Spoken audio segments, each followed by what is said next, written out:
Hi friends, welcome to இன்ஸ் kitchen Tamil. நம்ம சேனலில் இன்றைக்கி ரவையும் மைதாவும் வச்சு ஒரு ஸ்வீட் செய்ய போகிறோம். இனிப்பு கச்சாயம். இது எப்படி செய்கிறதுன்னு பார்க்கலாம்.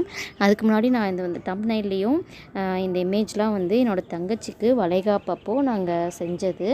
40 கிலோ ரவை வச்சு செஞ்சாங்க. நான் அப்பயே வீடியோ எடுத்து போடணும்னு நினச்சேன். ஆனால் அவங்க சமையல்காரங்க எங்களை பார்க்குறதுக்கே விடலை. ஏன்னா பார்த்தா சரியாக வராதுன்னு சொல்லிட்டு அவங்க பார்க்க விடலை. ரவை, மைதா, சர்க்கரை நல்லா ஒரு 4-5 மணி நேரம் நல்லா ஊற வச்சுட்டாங்க. அதுக்கப்புறம் இதோட முந்திரி சேர்த்து அவங்க இதை டம்ளரில் தான் மொண்டு ஊற்றுவோம் அப்படின்னு சொன்னாங்க. கிட்டத்தட்ட இது செஞ்சு ஒரு 1.5 வருஷத்துக்கு மேலே ஆகுது. இப்போ தான் நான் வீடியோ அப்லோட் பண்ணணும்னு நினச்சேன்.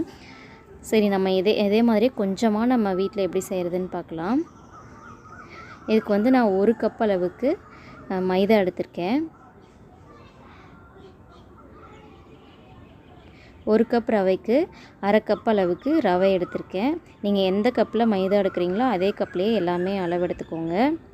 இதில் ஒரு 3/4 கப் அளவுக்கு சர்க்கரை சேர்த்துருக்கேன். ஒரு பிஞ்ச் அளவுக்கு உப்பு எல்லாம் சேர்த்துட்டு கொஞ்சமாக தண்ணி ஊற்றி நல்லா மிக்ஸ் பண்ணிக்கலாம், கட்டி இல்லாமல். இதில் இட்லி சோடாலாம் எதுவுமே சேர்க்க தேவையில்லை. ஒரு சிலர் சோடா சேர்ப்பாங்க. இது சேர்க்காமையே ரொம்பவே சாஃப்டாக ரொம்ப சூப்பராக வந்துச்சு. கொஞ்சம் கூட ஹார்டாகவே இல்லை. நல்லா கட்டி இல்லாமல் மிக்ஸ் பண்ணிக்கோங்க. இதோட கொஞ்சமாக ஏலக்காய் தூள் சேர்த்துக்கலாம். இதோட நீங்கள் முந்திரி, திராட்சை இது கூட சேர்த்துக்கலாம். நான் கொஞ்சமாக தேங்காய் துருவல் சேர்க்க போகிறேன். பாருங்கள், இந்த மாதிரி நல்லா கட்டி இல்லாமல் ஒரு விஸ்கு வச்சு கலந்துக்கோங்க. இது ஒரு அரை மணி நேரம், ஒரு 20லேருந்து அரை மணி நேரம் வரைக்கும் ஊறட்டும். நல்லா ஊறணும். எவ்வளோக்கு எவ்வளோ ஊறுதோ அவ்வளோக்கு ரொம்ப சாஃப்டாக வரும். பாருங்கள், இந்த அளவுக்கு இருக்கணும். இதோட ஒரு 1/4 கப் அளவுக்கு தேங்காய் துருவல் சேர்த்துக்கலாம்.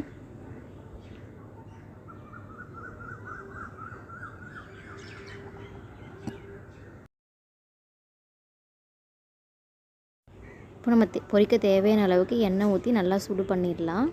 எண்ணெய் நல்லா சூடானதுக்கப்புறம் ஒரு கரண்டியில் இந்த மாதிரி கொஞ்சம் கொஞ்சமாக மோண்டு ஊற்றி நம்ம நல்லா அது வெந்து மேலே அதுவாக எந்திரிச்சு வரும். அந்த அளவுக்கு நம்ம விட்டுறணும். கரண்டி போட்டு எதுவும் பண்ண வேணாம். அதுவே சாஃப்டாக மேலே வந்துடும். வெந்து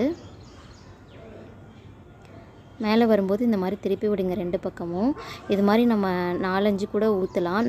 நிறைய எண்ணெய் ஊற்றி நிறைய கூட ஊற்றலாம். ஒட்டாது. ஒட்டினாலும் அது வெந்து வரும்போது பிரிஞ்சு வந்துடும். ஒட்டி கொண்டுலாம் பயப்பட தேவையில்லை. பாருங்கள், நல்லா சாஃப்டாக இருக்குது.